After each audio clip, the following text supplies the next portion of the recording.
ഈശോ മിശിഹായിക്ക് സ്തുതിയായിരിക്കട്ടെ. വിശുദ്ധ മത്തായിയുടെ സുവിശേഷം 20-ാം അധ്യായം 1 മുതൽ 16 വരെയുള്ള തിരുവചനങ്ങളാണ് ഇന്ന് ധ്യാന വിഷയം.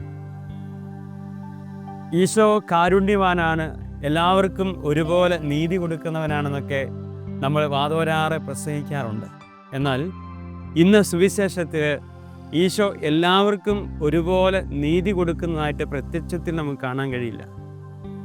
ഈശോ വേലക്കാരെ വിളിച്ച് അവർക്ക് ജോലി കൊടുക്കുന്ന ഒരു വലിയ സുവിശേഷമാണ്. ആദ്യം വന്നവർക്കും ഒടുവിലായി വന്നവർക്കും 10 മണിക്കൂർ പണിയെടുത്തവർക്കും 1 മണിക്കൂർ പണിയെടുത്തവർക്കുമെല്ലാം ഒരേ കൂലി കൊടുക്കുന്നു എന്ന് പറഞ്ഞതുപോലെ ആദ്യം വന്നവർക്കും അവസാനം വന്നവർക്കുമൊക്കെ ഒരേ കൂലി കൊടുക്കുന്ന ഒരു നീതിബോധത്തിൻ്റെ വ്യത്യസ്തമായ ചിന്ത ഇന്ന് സുവിശേഷം നമുക്ക് മുമ്പിൽ അവതരിപ്പിക്കപ്പെടുന്നുണ്ട്. അതിന് വലിയൊരു പശ്ചാത്തലമുണ്ട് ഈ സുവിശേഷത്തിന്. എന്താണ് അതിൻ്റെ കാരണം? പശ്ചാത്തലമനുസരിച്ച് ആദ്യ കാലഘട്ടത്തിൽ പാലസ്തീൻ ദേശത്ത് ഈ കൃഷിഭൂമിയിൽ അമിതമായ നികുതി ഈടാക്കുന്ന ഒരു സംവിധാനം കടന്നു വന്നു. അങ്ങനെ ജോലി ചെയ്ത് കിട്ടുന്ന പണത്തേക്കാൾ അമിതമായ നികുതി അടയ്ക്കുക, അത് അടച്ച് വീട്ടാൻ കഴിയാതെ അവർ സ്വത്തുക്കൾ കുറേ വിറ്റ് അവർക്ക് നീതി കൊടുക്കേണ്ട ഒരവസ്ഥ, ടാക്സ് കൊടുക്കേണ്ട ഒരവസ്ഥ. അങ്ങനെ കൊടുത്ത് എല്ലാം നഷ്ടപ്പെട്ട്, ആരും പണിക്ക് വിളിക്കാതെ, കൂലിയില്ലാതെ, സ്വത്ത് നഷ്ടപ്പെട്ട്, ഒരു നേരത്തെ അന്നം പോലും കഴിക്കാനില്ലാതെ എല്ലും തോലുമായി നിൽക്കുന്ന ഒരുപറ്റം ജനങ്ങളുണ്ട്. പ്രിയപ്പെട്ടവരെ, ഇങ്ങനെ ഈശോ വഴിയിലൂടെ ഇറങ്ങിപ്പോകുമ്പോൾ പലരും ഇങ്ങനെ ഒരു നേരത്തെ ജോലിയില്ലാതെ അലഞ്ഞു തിരിയുന്ന കണ്ടു. ഈശോ പറഞ്ഞു, നിങ്ങൾ എൻ്റെ വയലിലേക്ക് വരുവിൻ. അവർ ഓടിപ്പോയി യേശുവിൻ്റെ വയലിൽ ചെന്ന് പണിയെടുത്തു. വീണ്ടും വൈകുന്നേരമായപ്പോൾ കുറേക്കൂരയ്ക്ക് ആളുകൾ അലഞ്ഞു തിരിയുന്നവൻ കാണുകയാണ്. ചെന്ന് ചോദിച്ചു, എന്താ നിങ്ങൾ പണിക്ക് പോകാത്തത്? അവർ പറയാണ്, ഞങ്ങളെ ആരും വിളിക്കുന്നില്ല. എന്താ കാരണം? നമ്മളാണെങ്കിലും അങ്ങനെയൊക്കെ തന്നെയല്ലേ. നമ്മുടെ വീട്ടിൽ ജോലിക്ക് വരുന്നവർക്ക് ആരോഗ്യമുണ്ടോ എന്ന് നമ്മൾ നോക്കും, പണിയെടുക്കാനുള്ള കഴിവുണ്ടോ എന്ന് നോക്കും, അവരുടെ ജീവിതം നമ്മൾ നോക്കും, പരിശോധിക്കും, എന്നിട്ടാണ് നമ്മൾ വിളിക്കുക. വെറുതെ ആരോഗ്യമില്ലാത്ത, തൂമ്പയെടുക്കാൻ കഴിയാത്ത ഒരു മനുഷ്യനെ നമ്മളാരും പണിക്ക് വിളിക്കില്ല. ഇതേ അവസ്ഥയാണ്. ഇപ്പോൾ നമ്മൾ അതിഥി തൊഴിലാളികളെയൊക്കെ നമ്മൾ പണിക്ക് വിളിക്കുമ്പോൾ നമ്മൾ നോക്കും ആരാണ് നല്ല പണിക്കാർ. നല്ലതിനെ ആദ്യം സെലക്ട് ചെയ്തുകൊണ്ട് പോകും. ഇതുതന്നെയാണ് അവസ്ഥ. നല്ലവരെ ആദ്യം സെലക്ട് ചെയ്ത് കൊണ്ടുപോയി അവരവരുടെ പണിക്ക് അവരാക്കുകയാണ്. പക്ഷേ ഇവർക്കോ ആരുമില്ല. എല്ലും തോലുമായി ഒരു തൂമ്പയെടുക്കാൻ പോലും, ഒരു കത്തിയെടുക്കാൻ പോലും കഴിയാതെ അലഞ്ഞു തിരിയുമ്പോൾ ഇവർ പറയാം, ഞങ്ങൾ ആരും പണിക്ക് വിളിക്കുന്നില്ല ഈശോയെ. പ്രിയപ്പെട്ടവരെ, അപ്പോഴാണ് ഈശോ പറയാം, നിങ്ങൾക്ക് മനസ്സുണ്ടോ? ഞങ്ങൾക്ക് മനസ്സുണ്ട്. കർത്താവിൻ്റെ നീതിബോധത്തിൻ്റെ പ്രത്യേകത അതവൻ്റെ ശരീരവും ആരോഗ്യവും സമ്പത്തും കഴിവുകളും സ്ഥാനമാനങ്ങളും നോക്കിയല്ല അവിടുന്ന് നീതി വിതയ്ക്കുന്നത്, മറിച്ച് അവൻ്റെ മനസ്സിൻ്റെ വലുപ്പമനുസരിച്ചാണ്. അതുകൊണ്ടാണ് ഈശോ പറഞ്ഞത്, അനുതപിക്കുന്ന പാപിയെക്കുറിച്ച് സ്വർഗത്തിൽ ഒത്തിരി സന്തോഷം ഉണ്ടാവും. നീ 5 പേരെ കൊന്നോ 10 പേരെ കൊന്നോ എന്നുള്ളതല്ല വിഷയം, നിനക്ക് അനുതാപത്തിൻ്റെ ഹൃദയമുണ്ടോ എന്നതാണ് വിഷയം. അതുകൊണ്ടാണ് സുവിശേഷ ഉടനീളെ കണ്ടുമുട്ടുന്നതെല്ലാം പാപികളുടെ ചിത്രങ്ങളാണ്. ഈശോ പാപികളെ ചേർത്ത് പിടിക്കുന്നതാണ്. പാപിനിയായ സ്ത്രീയോട് സ്ത്രീ പറയുന്നുണ്ട്, ഈശോയെ, എനിക്ക് 7 ഭർത്താക്കന്മാരുണ്ടായിരുന്നു, ഇപ്പോൾ ഉള്ളത് എൻ്റെ ഭർത്താവല്ല. അപ്പോൾ ഈശോ പറയാണ്, ഞാൻ നിന്നോട് ചോദിച്ചത് നിനക്ക് ജീവൻ്റെ ജലം വേണമെന്നാണ്. നിന്റെ പാപത്തെക്കുറിച്ചോ കഴിഞ്ഞ ജീവിതത്തെക്കുറിച്ചോ നീ എന്തായിരിക്കുന്നു എന്നുള്ളതല്ല, നീ എന്താകാൻ ഇനി ആഗ്രഹിക്കുന്നു എന്നുള്ളതാണ് എൻ്റെ വിഷയം. പ്രിയപ്പെട്ടവരെ, കർത്താവിൻ്റെ നീതി അങ്ങനെയാണ്. അവിടത്തേക്ക് മനസ്സുള്ളവരെല്ലാം സൗഖ്യപ്പെടുത്താനും അവന് വിളമ്പിക്കൊടുക്കാനും മനസ്സുള്ളൊരു കർത്താവ് നമുക്കുണ്ട്. അതിൻ്റെ ഇന്നലകളെ പരിശോധിക്കുന്ന ഒരു ദൈവമല്ല, നാളെകളുടെ ചിന്തകളെ, ആത്മീയ ബോധ്യങ്ങളെ പരിശോധിച്ച് നിനക്ക് നിറയെ നൽകുന്ന ഒരു ദൈവമാണ് നിൻ്റെ ദൈവം.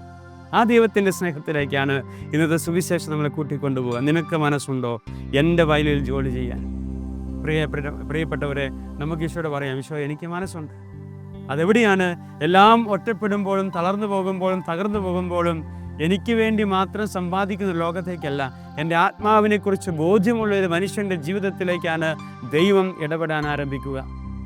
അതുകൊണ്ടാണ് ഈശോ അവരെ ചേർത്ത് പിടിക്കാനും വിളമ്പിക്കൊടുക്കാനും തയ്യാറാകുന്നത്. അങ്ങനെ ആദ്യം വന്നവനും അവസാനം വന്നവനും ഒരുപോലെ നീതി കൊടുക്കുന്ന തമ്പുരാൻ. ആദ്യം വന്നവനും 10 മണിക്കൂർ ജോലിയെടുത്തവനും 1 മണിക്കൂർ ജോലിയെടുത്തവനും ഒരേ വേതനം കൊടുത്ത് പഠിപ്പിക്കുന്ന തമ്പുരാൻ. കാരണം അവരെ ആരും പരിഗണിക്കാനില്ലാത്തതായിരുന്നു അവരുടെ സമയത്തിൻ്റെ കുറവുണ്ടായത്. ആ സമയത്തിൻ്റെ കുറവുകളെ ദൈവം തൻ്റെ നീതിബോധത്താൽ പൂർത്തീകരിക്കപ്പെടുകയാണ്. നമ്മൾ വിചാരിക്കും, ദൈവമേ, എത്രയോ കാലമായി ഞാനിങ്ങനെ ജോലിയില്ലാതെ നടക്കുന്നു, എത്രയോ കാലമായി ഞാനിങ്ങനെ സങ്കടപ്പെട്ട് ജീവിക്കുന്നു, എത്രയോ കാലമായി എൻ്റെ ജീവിതത്തിൽ ഇങ്ങനെ രോഗപീഠകൾ ഒന്നിനു പുറകെ ഒന്നായി വന്നുകൊണ്ടിരിക്കുന്നു, എന്തുകൊണ്ട് എന്നെ മൈൻഡാക്കാത്തത്? നല്ല ആരോഗ്യമുള്ളവർക്കും നല്ല ആയുസ്സുള്ളവർക്കുമൊക്കെ ദൈവം ഒത്തിരിയേറെ വിളമ്പിക്കൊടുക്കുന്നുണ്ടല്ലോ എന്ന് നമ്മൾ ചിന്തിക്കും. അങ്ങനെയെങ്കിൽ വിശുദ്ധരുടെയൊക്കെ ജീവിതം ഒന്ന് പരിശോധിച്ച് നോക്കിയ പ്രിയപ്പെട്ടവരെ. 30, 15, 20, 30 ഒക്കെ വയസ്സിൽ മരിച്ചുപോയ നമ്മുടെ പ്രിയപ്പെട്ട വിശുദ്ധരുടെ ജീവിതങ്ങൾ ഒടുനീളെ രോഗത്തിൻ്റെ പീഡകളായിരുന്നു, സങ്കടങ്ങളായിരുന്നു, വേദനകളായിരുന്നു, ഒറ്റപ്പെടലായിരുന്നു, നിന്ദനങ്ങളും പരിഹാസങ്ങളുമായിരുന്നു. പക്ഷേ അവർക്ക് വിളമ്പപ്പെട്ടത് ലോകാവസാനം വരെ വിശുദ്ധമാക്കപ്പെട്ട ജീവിതമാണ്. കാരണം ആ സങ്കടങ്ങളിലും വേദനകളിലുമൊക്കെ അവർ ദൈവത്തിൻ്റെ മുമ്പിൽ മനസ്സുള്ളവരായിരുന്നു. ദൈവമേ, നിൻ്റെ ഇഷ്ടം പോലെ സംഭവിക്കട്ടെ. ഇതാണ് ഈശോയ്ക്ക് ആഗ്രഹം. നമ്മുടെ മനസ്സിൻ്റെ വലുപ്പം എല്ലാം തകർന്നടിയുമ്പോഴും എല്ലാം നഷ്ടപ്പെടുമ്പോഴും മാനസികവും ശാരീരികവും ഒക്കെ ആയിട്ട് നമ്മൾ അധപതിച്ച് നിൽക്കുമ്പോഴും ആത്മാവിൻ്റെ വലുപ്പമാണ് അവിടെ നോക്കുക. നിനക്ക് മനസ്സുണ്ടോ? ഉണ്ടെങ്കിൽ നീതി തരാൻ, നിനക്ക് കൂലി തരാൻ, നിനക്ക് വേതനം തരാൻ ഞാൻ തയ്യാറാണ്.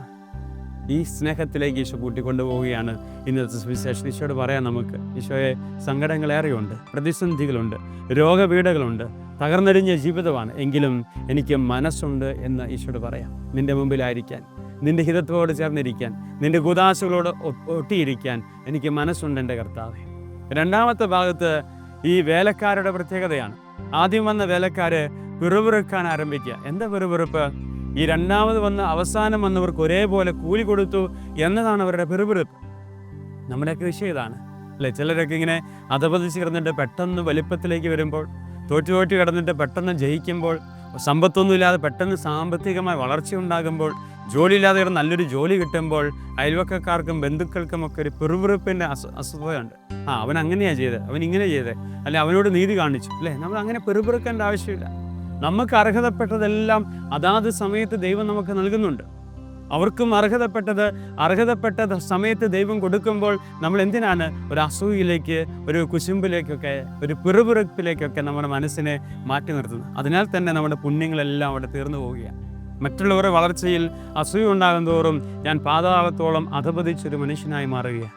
അതുകൊണ്ട് കുറേ കൂടിയൊക്കെ ആത്മീയ വളർച്ച ഉണ്ടാകട്ടെ, കുറേ കൂടിയൊക്കെ നല്ല ചിന്തകൾ നമുക്കുണ്ടാകട്ടെ, മറ്റുള്ളവരുടെ വളർച്ചയിൽ സന്തോഷിക്കാൻ കഴിയുന്ന ആത്മീയ ബോധ്യങ്ങൾ, മറ്റുള്ളവർ നമ്മളെക്കാൾ ഉയരുമ്പോൾ അവരെ ഓർത്ത് ദൈവത്തിന് നന്ദി പറയാൻ കഴിയുന്ന ആത്മീയ ബോധ്യങ്ങൾ. അതാണ് ദൈവസ്നേഹം, അതാണ് സുവിശേഷം എന്ന് പറയുക. മറ്റുള്ളവരെ സ്നേഹിക്കാൻ കഴിയുന്ന മനസ്സിൻ്റെ വലിപ്പമാണ് യഥാർത്ഥ സുവിശേഷം. ദൈവത്തിന് വേണ്ടി ജീവിതം മാറ്റിവെക്കാൻ കഴിയുന്ന ആത്മീയ ബോധ്യങ്ങളാണ് യഥാർത്ഥ സുവിശേഷം. ഈ രണ്ട് സുവിശേഷങ്ങളെയാണ് ഈശോ നമ്മളെ ഓർമ്മപ്പെടുത്തുന്നത്. ഒന്ന് മനസ്സിൻ്റെ സുവിശേഷമാണ്. മനസ്സുണ്ടാവുക, അത് ദൈവത്തോടും കൂടെയുള്ളവരോടും എല്ലാം ചെയ്തു കൊടുക്കാനും ആത്മീയ ബോധ്യങ്ങളോടെ ജീവിക്കാനുള്ള മാനസികമായ വലുപ്പം ഉണ്ടാകുക, അതാണ് ആത്മീയ ജീവിതത്തിൻ്റെ അടിസ്ഥാനം.